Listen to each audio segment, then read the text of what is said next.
तो दोस्तों अगर आप भी ऑनलाइन पेमेंट के लिए गूगल पे ऐप का यूज़ करते हैं ना, तो ऑनलाइन पेमेंट में यूटीआर नंबर क्या होता है, जो गूगल पे आप यूज़ कर रहे हैं ना, उसमें यूटीआर नंबर क्या होता है, इसका मतलब क्या होता है और उसका यूज़ क्या है, इस वीडियो में हम जानने वाले हैं। चलिए वीडियो को शुरू करते हैं। तो सबसे पहले बात आती है कि यूटीआर नंबर होता क्या है। अब देखिए यूटीआर नंबर क्या होता है, कभी कभी आपने देखा होगा, आप किसी शॉप में जाते हैं, वहाँ आप कुछ देखिए कुछ चीज़ वहाँ से लेते हैं, तो आप जब पेमेंट करने जाते हैं तो आपका पेमेंट उस समय नहीं हो पाता है, मतलब तुरंत पेमेंट नहीं हो पाता है, थोड़ी देर के लिए अटक जाता है। कभी नेटवर्क इशू के कारण ऐसा होता है, तो आप बोलते हैं थोड़ी देर में हो जाएगा, और जैसे ही आप सही नेटवर्क में आते हैं आपका पेमेंट हो भी जाता है। लेकिन अगर जो शॉप वाला है वो बोल रहा है कि हमारे पास देखिए जो आपने पेमेंट करा है ना वो रिसीव नहीं हुआ है, ठीक है, तो आप क्या कर सकते हैं इस सिचुएशन में विवाद से बचने के लिए, यूटीआर नंबर, अगर आपका पेमेंट सक्सेसफुली हो चुका है, उनको रिसीव हो चुका है, तो आपका यूटीआर नंबर जनरेट हो जाता है, ठीक है। तो आप उसको यूटीआर नंबर दिखा सकते हैं और बोल सकते हैं कि यूटीआर नंबर जनरेट हो चुका है, हमारे तरफ से पेमेंट हो चुका है और आपको रिसीव भी हो चुका है। तो ये आपके पास क्या होता है, एक प्रूफ होता है।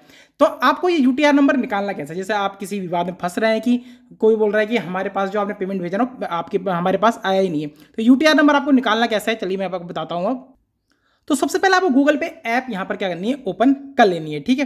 अब आपको क्या करना है ना, यहाँ पर देखना है कि यूटीआर नंबर है क्या, किसी को आपने पेमेंट कर दिया है, जैसे जैसे हमने यहाँ पर पेमेंट कर दिया है, ठीक, 120 रुपये मैंने किसी को पेमेंट करा है, तो इस पर आपको क्लिक कर लेना है। तो यहाँ से आपका जो आपने पेमेंट करा हुआ है ना उसका यूटीआर नंबर आपको देखना है। तो यूटीआर नंबर क्या होगा, यूपीआई ट्रांजेक्शन आईडी जो लिखी हुई आ रही है, ये क्या होता है, यूपीआई जो ट्रांजेक्शन आईडी लिखी हुई आ रही है, यही होता है आपका यूटीआर कोड, ठीक है। तो यूटीआर नंबर का मतलब क्या है, जो 12 डिजिट का यूटीआर नंबर आ रहा है कि आपने क्या करा है, पेमेंट कर दिया है, आपका पेमेंट जो है इनको रिसीव हो चुका है। अब ये अगर मना कर रहे हैं तो आप बोल सकते हैं कि आप बैंक में जाके पता कर लीजिए आपके पास पेमेंट हुआ है नहीं हो, या आपका इशू हो सकता है कि आपका पेमेंट जो है आपको दिखाई नहीं रहा है, या कुछ कारण इसका हो सकता है। तो आपकी तरफ से पेमेंट हो चुका है अगर यूटीआर नंबर आपका जनरेट यहाँ पर हो चुका है। तो इस तरीके से क्या है, आपके पास एक प्रूफ है कि आपने ऑनलाइन पेमेंट यहाँ पर कर दिया है। अब जैसे किसी आप होटल में जाते हैं, वहाँ पर जैसे आप क्या करते हैं पेमेंट करते हैं, तो आपके पास मैसेज आता होगा कि इतना देखिए आपका ट्रांजेक्शन हुआ है, इतना डेबिट हो चुका है, इतना आपका क्या जो अमाउंट है, तो इसका मतलब यूटीआर नंबर आपको जनरेट हो चुका है, आपके बैंक अकाउंट से रुपए कट चुके हैं। तो ये एक क्या बोलता है